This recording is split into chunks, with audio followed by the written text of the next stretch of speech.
Ученици, денес ќе го чистиме дворот од училиштето. Поделите се во две групи. Едните ќе го собираат отпадот, а другите ќе го ставаат во вреќите за отпад. Дворот е заеднички, мора сите да учествувате во чистењето на нашиот двор. Младите го исчистија дворот.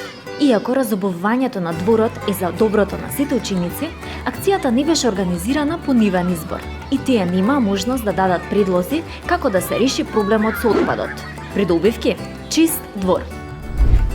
Ученици, дворот е повторно валкан и потребно е да го исчистиме.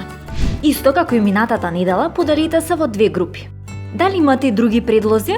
Наставничке, ти го исчистиме дворот, но подобро е овој пат да ги викнеме и комуналните служби да го однесат отпадот, бидејќи тој се уште стои во дворот.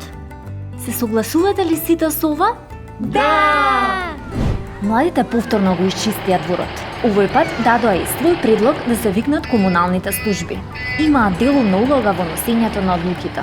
Придобивки: чист двор, учениците се делумно консултирани, нивниот предлог е прифатен, во акцијата се вклучени и надворешните субјекти. Наставничке, ние увидовме дека во училиштето му требаат корпи за отпадоци, бидејќи сметот постојано се насобира.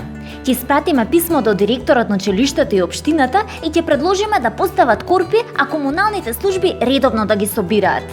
Најдобро е да имаме и корпи за стакло, за пластика и за друг вид на отпад, за да може да го селектираме отпадот. Може да организираме и акција за поседување на дрвја во дворот и да ги викнеме и родителите да ни помогнат.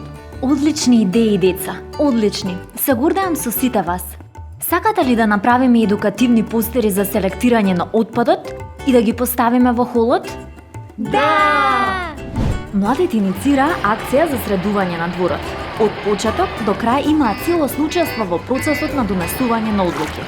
Нивното задоволство е двојно поголемо кога гледаат дека нивните идеи се спроведуваат во пракса. Ова е пример за вистинско учество на младите во носење на одлуките и нивното спроведување. Чист двор, учениците се иницијатори на акцијата, учениците се целосно консултирани, нивните предлози се прифатени, во акцијата се вклучени и повеќе надворешни субјекти, чувствуваат лична одговорност за одржување на чистотата, ефектите од акцијата се долготрајни, учениците се охрабрени да иницираат и други акции во иднина.